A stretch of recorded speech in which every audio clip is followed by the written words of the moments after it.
esto conocerás que yo soy Jehová, y que golpearé con esta vara que tengo en mi mano el agua que está en el río, y se convertirá en sangre, y los peces que están en el río se van a morir, porque las aguas se van a corromper, dijo Dios.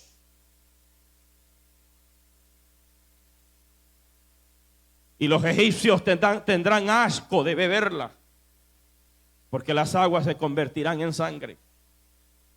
Esa era la primera plaga con la que Dios iba a enfrentar a Faraón.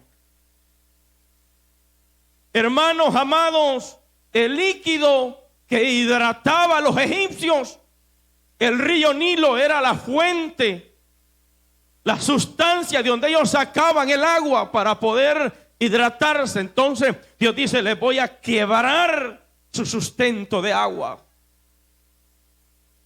para que se dé cuenta Faraón que esto no es invento de Moisés, que ahora es mi mano poderosa que lo va a tratar a él.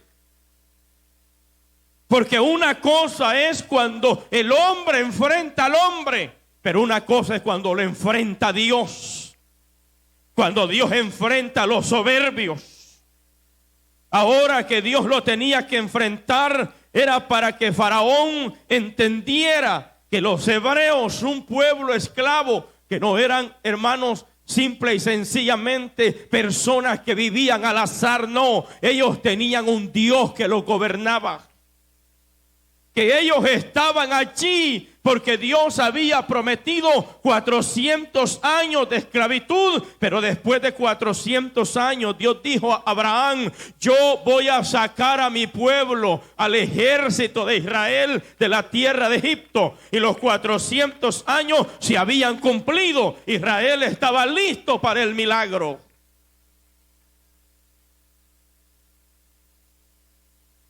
Y en ese momento se corrompieron las aguas.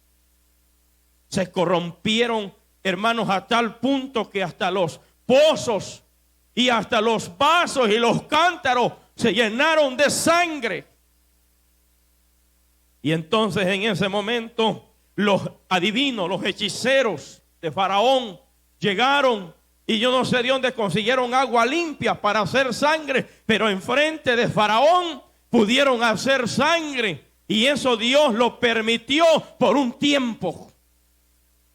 Porque el diablo puede imitar a Dios, pero el diablo no lo puede igualar. Por eso es que el diablo puede saber a través de la brujería de muchas cosas, pero no puede igualar el poder del evangelio, el poder de la presencia de Dios. Pero hay veces es permitido por Dios, porque Dios tiene un propósito a través de ello.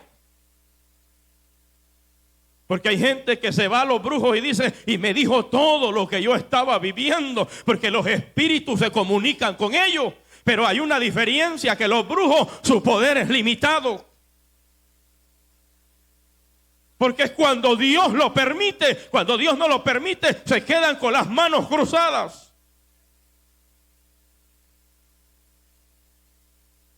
Por eso era necesario que existiera esa parte, porque eso iba a corroborar más con el proyecto de Dios para su pueblo, y para que Israel aprendiera a conocer al Dios salvífico que los estaba mandando a salvar.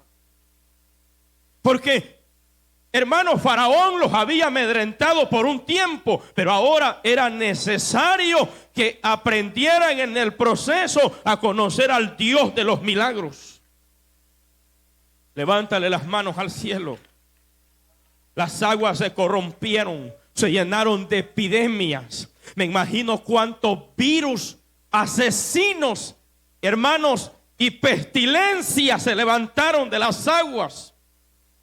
¿Qué es lo que hacen el departamento de salud? ¿Qué es lo que hace? Andan investigando todos los estanques de agua, andan investigando cada parte puntual, porque ellos saben que de allí se pueden levantar terribles virus mortíferos para la humanidad. Todos los charquitos de agua los andan investigando. Hermanos, allá de nosotros, cuando existían aquellas personas aleluya, que andaban en los cantones investigando las aguas, investigando los ríos, porque habían epidemias como el dengue, enfermedades que se habían levantado en aquellos tiempos para matar y destruir a la humanidad. Allá andaban los pastilleros haciendo su trabajo, los del botiquín, y ayudaron a la humanidad.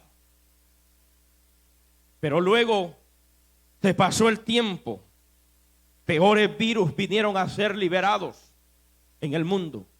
Antes una gripa se quitaba con una pastilla. En el tiempo de hoy no.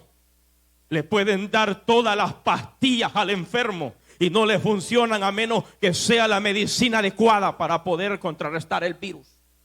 En los tiempos de antes, hermanos, las pastillas quitaban rápido la gripe, la secaban. En los tiempos de hoy no, porque hay peores plagas mortíferas, apocalípticas para los últimos tiempos. Están aquí los hermanos. Por eso el Salmo 91, que es el salmo, la mayoría para los miedosos, porque muchos cuando tienen miedo lo leen. El Salmo 91 no es solamente para los miedosos, no, son promesas veraces, son promesas, hermanos, poderosas de Dios escritas en el Salmo 91.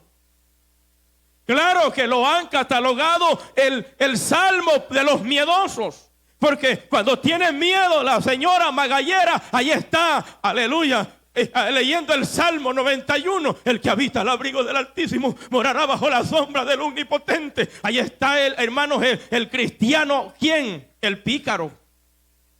Cuando los chamucos, como dice la hermanita que se sienta allá, lo andan atormentados. Pero en realidad es un salmo poderoso para los cristianos. Por eso en una de las partes dice, en el Salmo 91 dice, no temerás al terror nocturno, ni saeta que huele de día, ni pestilencias que anden en oscuridad, ni mortandad que en medio del día destruyan. Y por eso dice, caerán a tu lado 1000 y 10,000 a tu diestra, pero sobre ti no llegarán, dice el Señor. Esa es promesa para los que la quieran reclamar en fe. Son promesas para la iglesia.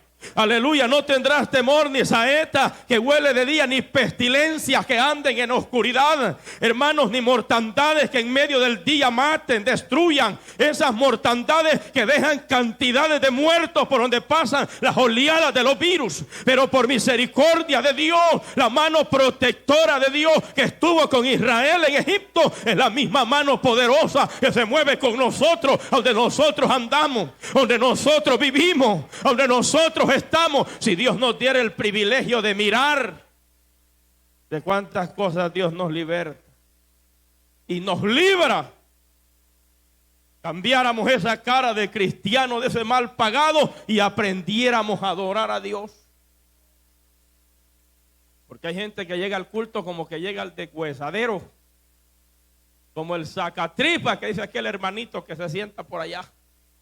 Hay gente que así llega al templo como que lo van, hermanos, a sacar las tripas. No, al templo se llega con una acción de gracia, entrando por sus atrios con alabanza. Alabadle, dijo, bendecid su nombre, porque Jehová es bueno y su misericordia dura solo 2 días.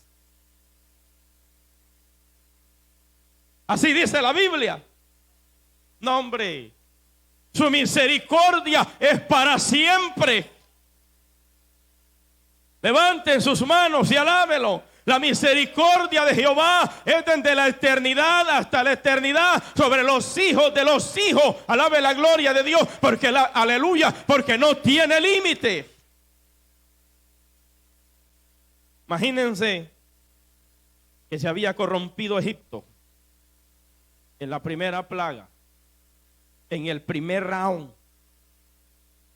el Señor le había pegado a Faraón y ya Faraón se estaba cayendo.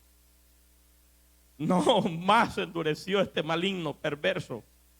Más su corazón se llenó, hermanos, más obstinado se volvió su corazón ante la presencia de Dios. ¿Se acuerdan ustedes cuando empezó a salir este virus y que este virus empezó a tomar vigencia en el 2020, enero a febrero, y en marzo reventó la pandemia? Cuando este virus vino al mundo, habían predicadores que no coincidíamos, porque ellos decían: ay, Señor, después de esta pandemia viene una gran cantidad de cristianos, se va a reavivar la iglesia va a entrar en el juego del Espíritu Santo. No, es un vendaval de muerte que pasó, espiritual, hermano, física, pero también espiritual, y es cuando más muertos cristianos dejó. Volvieron a la iglesia, pero están esqueléticos y muertos, no alaban a Dios. Esto, hermanos, no pegó ninguna de los falsos profetas. Y yo decía: no, esto va a traer más endurecimiento para el corazón del perverso, de aquel que anda hipócrita en la iglesia. Se va a volver perverso. Y es cuando más ateos se volvieron los cristianos. Imagínense que Faraón una vez que vio a aquellos locos que de repente como que cambiaron a ver con color quizás del agua, y dijo: ah, pues no, también los brujos lo hacen. Y solo los quedó viendo y los ignoró y se fue.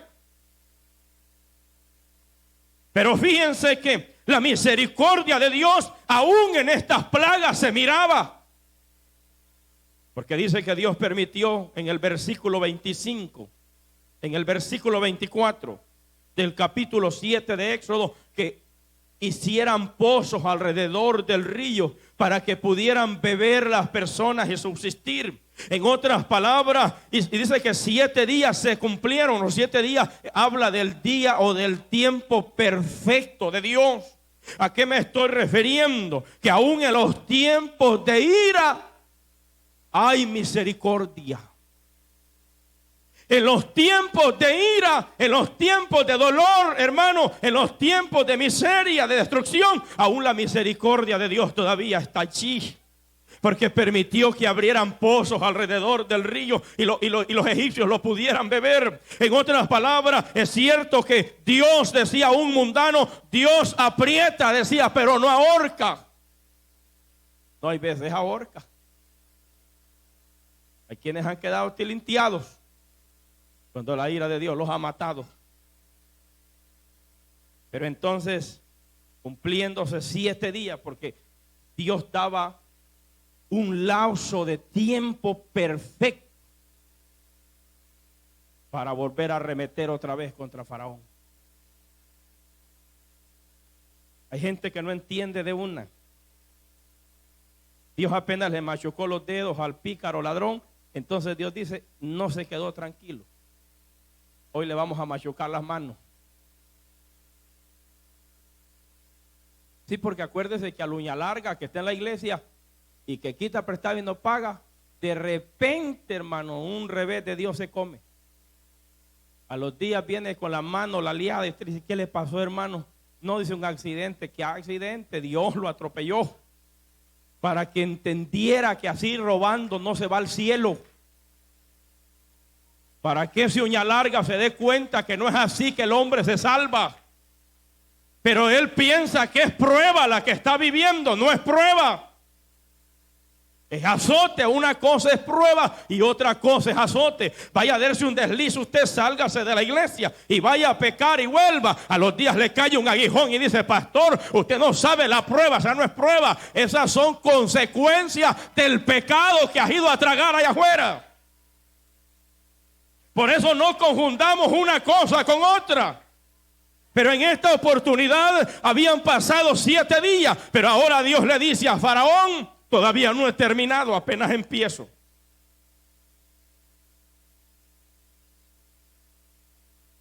Capítulo 8, versículo 1 del libro de Éxodo. Entonces Jehová dijo a Moisés: entra a la presencia de Faraón. Y va a volver a escuchar lo mismo. Y dile: Jehová ha dicho así: deja ir a mi pueblo para que me sirva. Y si no lo quieres dejar ir, he aquí yo castigaré con ranas todos tus territorios. Y el río, dijo, en el río las criaturas, las ranas, las cuales, dice el versículo claro, subirán y entrarán en tu casa, en la cámara en donde duerme, sobre la cama y en las casas de tu siervo, y en tu pueblo, y en tus hornos, y en tus artesas de amasar. Ahora esta plaga venía porque las ranas la consideraban Dios en Egipto.